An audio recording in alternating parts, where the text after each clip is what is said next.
standard. This week we'll be looking at things concerning women because it's International Women's Day, 8th March 2022. And ahead of that, if you checked our last week video, we are talking about breaking the bias, and it's all about breaking the bias around stereotyping, discrimination, you name it. And so this week we'll be looking at all those things. This year's theme, and I would like to read once again. It says that we are coming together under the theme Gender Equality Today for a Sustainable Tomorrow, and it's about climate change. And so climate change for action by women and for women. And so we'll be looking at that. Remember, I promised you that we will have a professional within on our show to talk to us about climate change and the things that she's been doing. And on that note, I have with me today Dr. Millicent Obeng Adai. Yes, I got it right. She's a hydrologist, yes, and then a lecturer at the Geography Department at University of Education, Winneba. Madam, welcome to the show. Thank you very much, teacher. So, Madam or Dr. Adai will tell us more about herself. Okay, as it has already been mentioned, my name is Dr. Millicent Obeng Adai. Most of my friends affectionately call me Dr. 1 Milli. And then my sisters also call me Dr. Benzege. And I love that a lot. I'm actually a trained geologist with a specialization in hydrogeology and more focusing on groundwater modeling. So anything groundwater, its usage, the chemical characteristics, everything groundwater is what I do. And I had my PhD from University of Ghana, Lagos, and then I graduated in 2020. I mean, we're part of those that COVID affected, but I would say that the COVID was good for us because people were in the house, so they were able to access the work early enough, and then our final presentation was scheduled online. So it was easier. The assessors could attend. So yes, that's just about it. And what I have been looking at for all these years is how we can use groundwater resources for all year round irrigation, especially in the northern part of Ghana, where there is a water scarcity. So we are now moving from knowing how much water resources we have, but trying to find out that in the future, how sustainable is the groundwater. So we have specialized models that help us to model how much we have now, and then we do scenarios. And one of the scenarios that we often do is climate scenarios. So in the face of climate change, how much groundwater resources are we going to have? And then we do all these things so that we can scientifically advise farmers, policymakers, because there is this thing going on that groundwater is abundant, you can extract it for all year round irrigation. But if care is not taken, the resources that we have will not be sustainable. So we need to know how much we have to extract in the face of climate change, increased population, and all the other scenarios. So that's basically what I have been doing. Wow.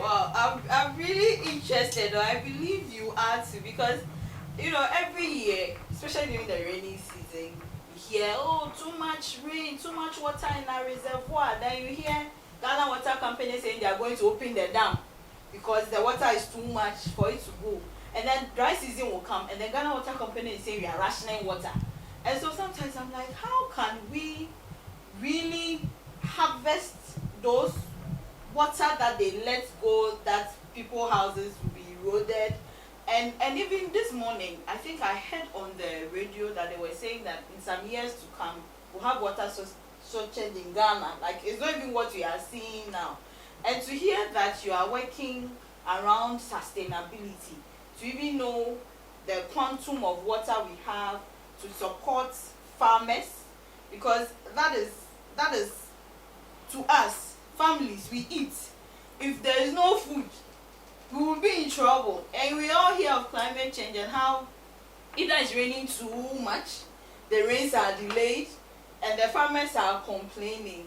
And please, so which communities are you working with in the north around these groundwater projects? Okay, so we categorize them into basins. So the White Water Basin is a transboundary basin.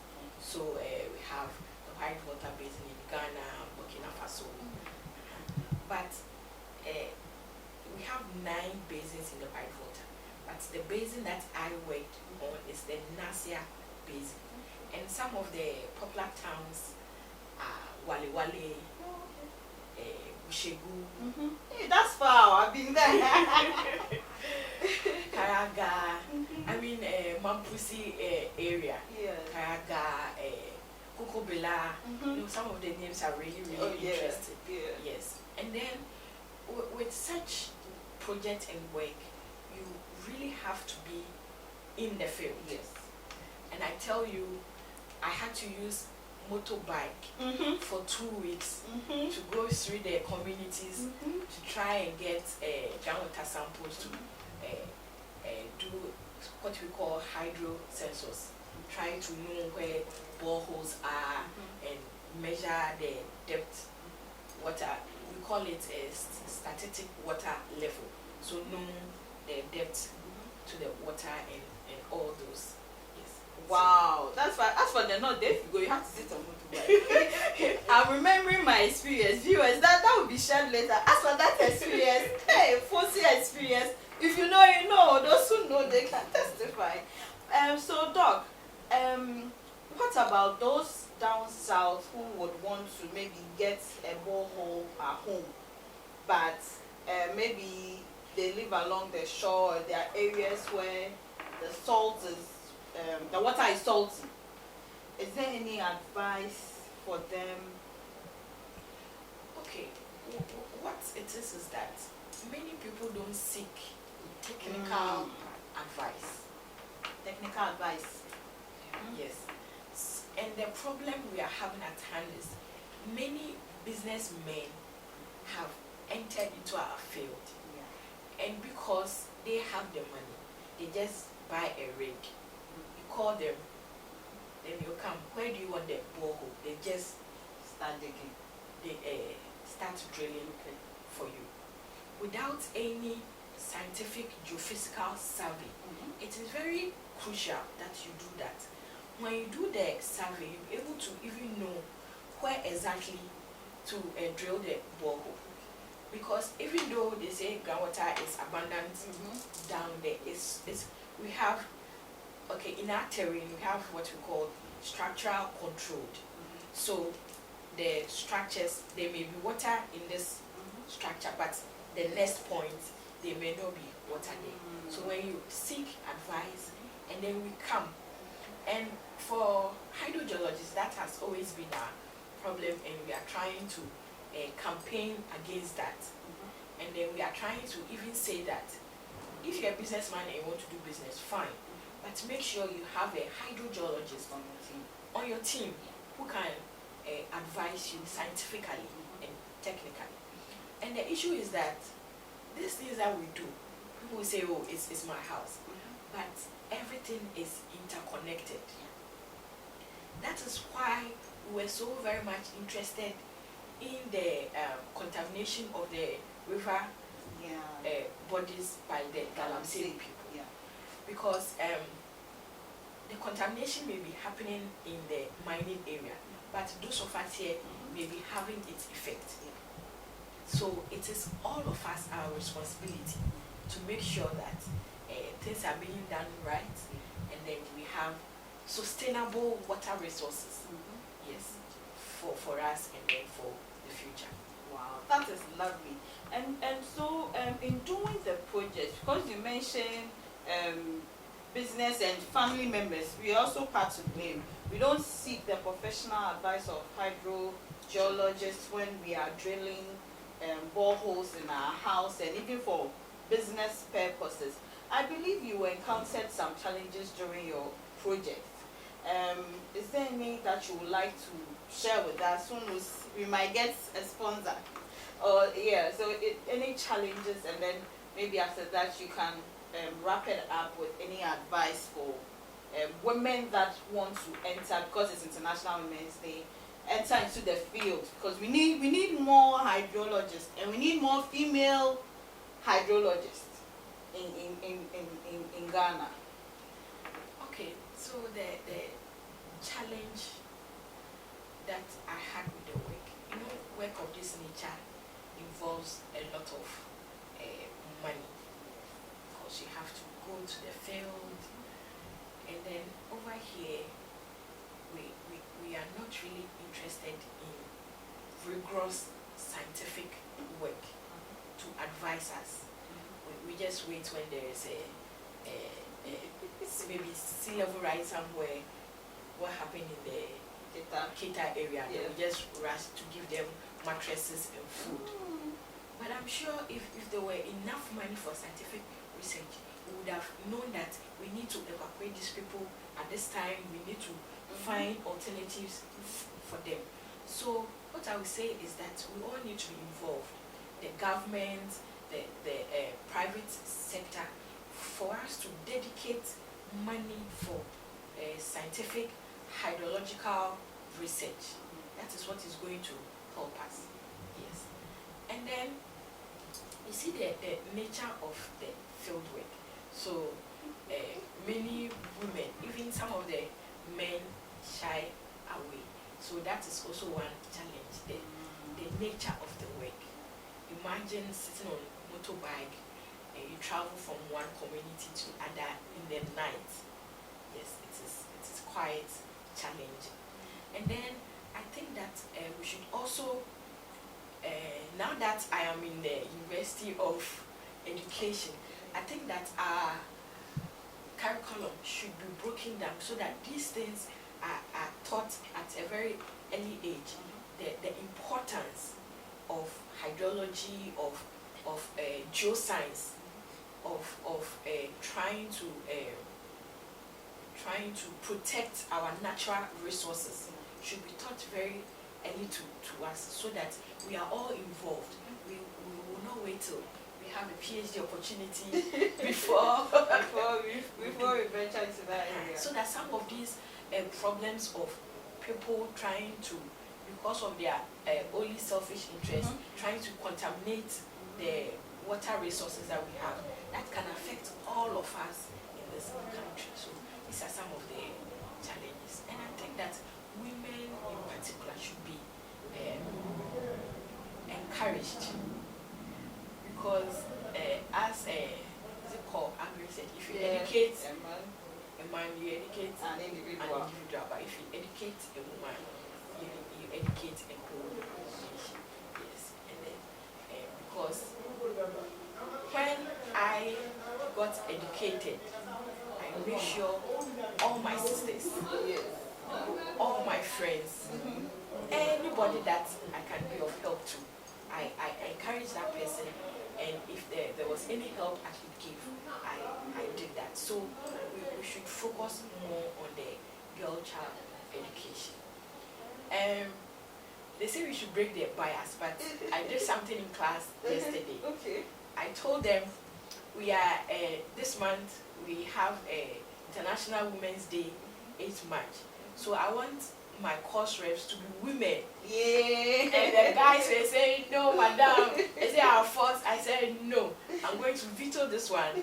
All my course reps are we are breaking the bias, so that they are encouraged. Yeah. And I always use my life, my personal life.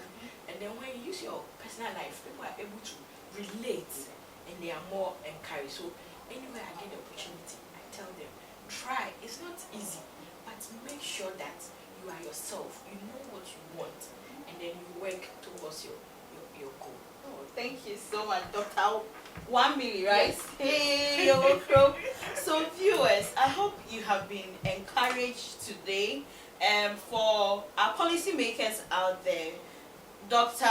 Obey Adai is calling on us to look at our educational policies, our curriculum, and also to bridge the gap between academics and policy making.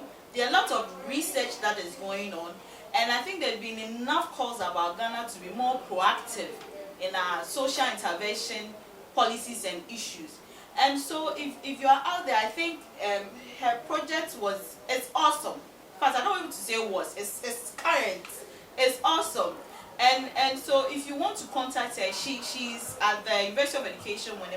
When you get to the Department of Geography and ask of Dr. Obey Ade, I'm sure that anybody and everybody will usher you to her. And so we are breaking the bias around women not entering into the scientific field. And as she has indicated, you can be a geologist, you can be a hydrologist, and it doesn't matter. You just have to focus, be open-minded, and decide that this is what you're going to do, and then you aim at it and you work hard at it at various levels. So if you're in the NGO sector, you are working with farmers, it's advisable that as much as you tell them on the type of crops to even grow so that the nutrients help to build the soil, as much as you are trying to tell them that, you should be able to, and you are doing irrigation systems, you need a hydrologist to be on your team so that they can be able to tell you the quantum of water within a specified area, and then you can then know how long you can be pumping water from there to irrigate the farm you are constructing. And so on that note, we encourage you to comment, like, and share this. Dr. Melissa Tobe Ade, thank you so much for coming. We are grateful. We've learned a lot, and we are continuously breaking the bias. So break the bias around not women being in the science world. We welcome you all, and we hope to come your way again next week with the Home Economics Show, where we create the standard. And